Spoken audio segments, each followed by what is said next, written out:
Countries in the Horn of Africa are suffering the ravages of climate change. Not only is the region's drought the worst in decades, but it comes after several consecutive seasons of little rain. Ali Rogan reports on hardest hit Somalia, where people are fleeing their homes simply to find food and water. We should note that some of the images in this report are disturbing. In Somalia, mothers fight an invisible enemy, famine. They travel thousands of miles to camps for the internally displaced to feed their children. Ayan Mohammed's baby fell sick when she could no longer feed him, so she trekked for days to this camp in southern Somalia. We were using a donkey cart to travel. It took us 5 nights to come here. Thanks to Allah, my son is doing well now. He is being fed through the nose. Ayan and her son are among the lucky ones.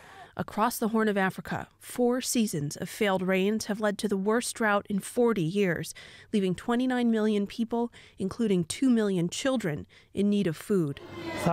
We've never seen 6 or more consecutive months of high malnourished patients before. This never used to happen. New displacement camps were not being created.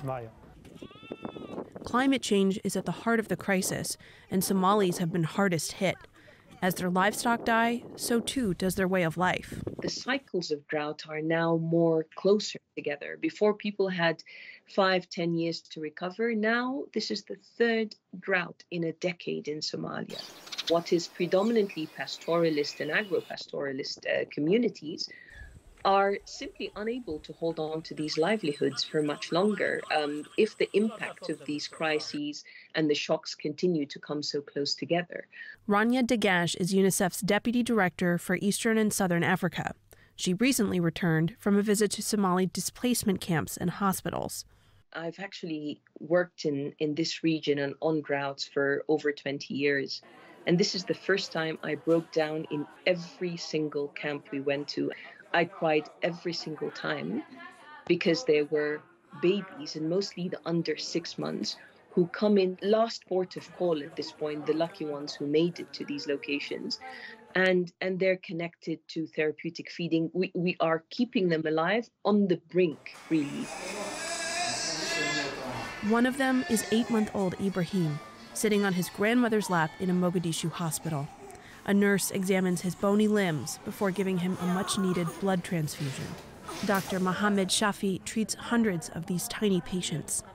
It affected the whole community, especially children, especially the under 5 children. The number of admissions have increased from 5 patients per day to 15 patients per day. Compounding the crisis, Russia's invasion of Ukraine. Somalia gets most of its wheat from those 2 countries, and other food items and fuel are getting priced out of reach. How much worse could this get? A lot worse, and very quickly. When a drought situation gets this bad, and we already are in famine prevention mode in terms of our response, the slide is rather quick. We see excess mortality in children. We see the severe malnourished children, which we see now across our centers. They're absolutely packed. And we see deaths start to happen very quickly. Global humanitarian agencies are urging the developed world to help. UNICEF is asking for $850 million, but it remains far short of that goal. We have only 1/3 of our appeal funded today, and the U.S. administration has been extremely generous so far, but we do need the rest of the world to respond. Some of the funds are for life-saving aid, like water and therapeutic food. But another portion is for building Somalia's climate resilience, like these deep wells in the Garo Desert. They sustain both man and beast and help preserve traditional ways of life. Dagash says they can be replicated across Somalia. Doing water and sanitation in a climate resilient way is expensive, but it's certainly, we see the benefits of it already. It's the kind of investment that is difficult to prioritize in a crisis, but will ensure children like these don't survive this famine just to face another one.